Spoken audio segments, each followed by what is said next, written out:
Assalamualaikum warahmatullahi wabarakatuh. Kami dari kelompok 1 akan menjelaskan tentang Undang-Undang Narkotika dan Psikotropika. Di sini kami terdiri dari 6 anggota. Saya Reflia Juniarti, saya Trisep Saulandari, saya Putri Ramayani, saya Putri Aprilia, saya Nadela Indah Permata, saya Salasari Aprianti.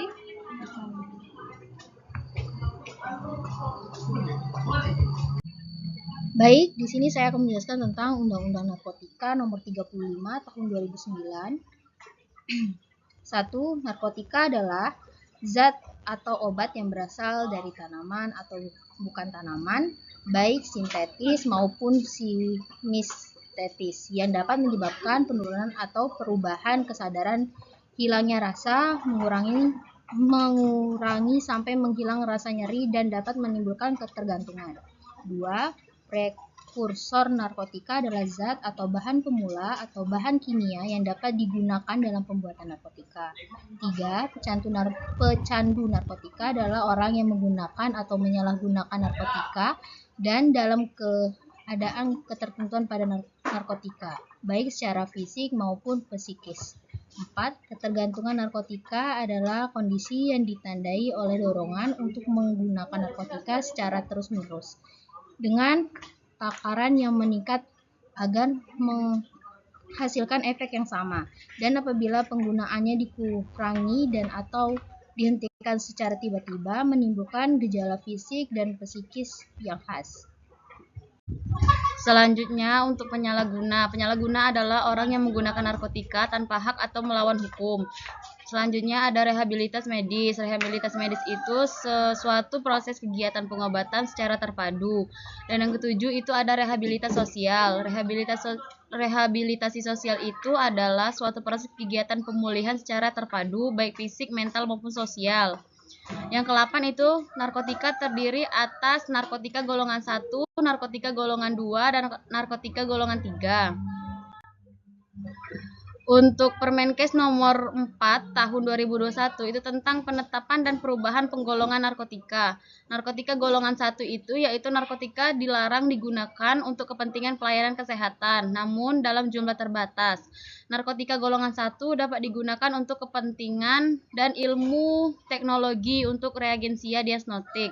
Contohnya itu ada heroin, kokain, ganja, meskalina, amfetamin, metafetamin, dan yang lainnya, termasuk narkotika golongan 1.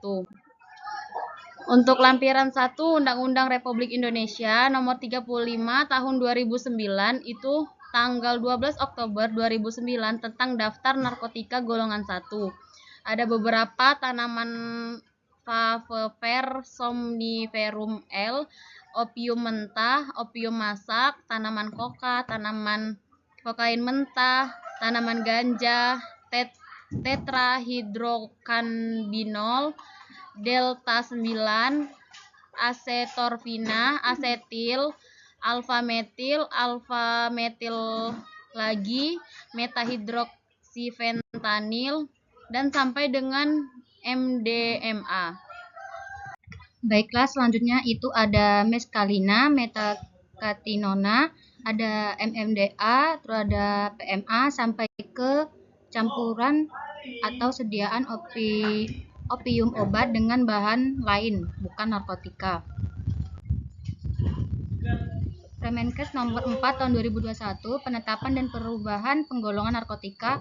Narkotika golongan 2. Narkotika golongan 2 adalah narkotika berkhasiat pengobatan, digunakan sebagai pilihan terakhir dan dapat digunakan dalam terapi dan untuk tujuan pengembangan pengetahuan serta mempunyai potensi tinggi mengakibatkan ketergantungan, menyerahkan, dan pengguna harus memiliki bukti yang sah dari kepemilikan narkotika tersebut. Contoh narkotika golongan 2 itu ada fentanil, hidrokodon, morfin, metadon. Daftar narkotika golongan 2 itu ada alfacetilmetadol, alfameprodina, alfametadol, alfaprodina,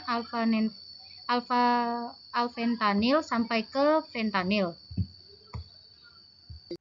Yang ke-44 itu ada clonidazena, yang ke-45 itu kodoksima, dan garam-garam dari narkotika dalam golongan tersebut di atas.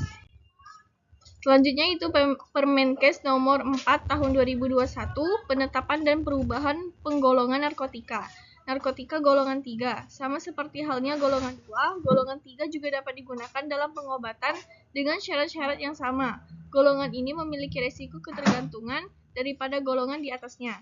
Contohnya yaitu kodein dan buprenorfin. Daftar narkotika golongan 3 yang itu ada asetil dihidrokodeina dan contoh di samping itu ada kodeina 15 mg. Selanjutnya psikotropika.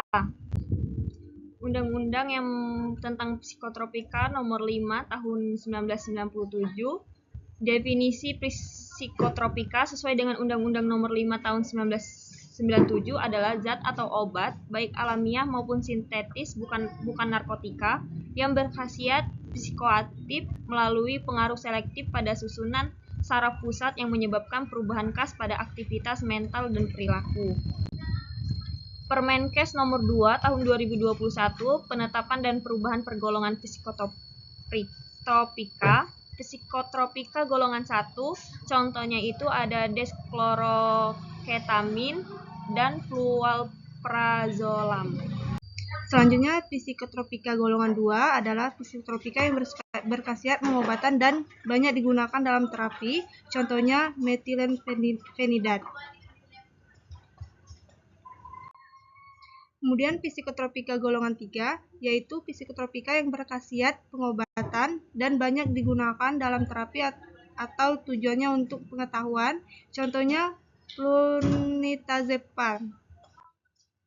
Kemudian ada psikotropika golongan 4, adalah psikotropika yang berkhasiat pengobatan dan sangat luas digunakan dalam terapi ataupun pengetahuan serta mempunyai atau mengakibatkan sindrom ketergantungan, contohnya alprazolam. Baik, mungkin itu saja yang dapat kami presentasikan. Lebih dan kurangnya kami minta maaf dan kepada Allah kami minta ampun. Sekian dari kami. Wassalamualaikum warahmatullahi wabarakatuh.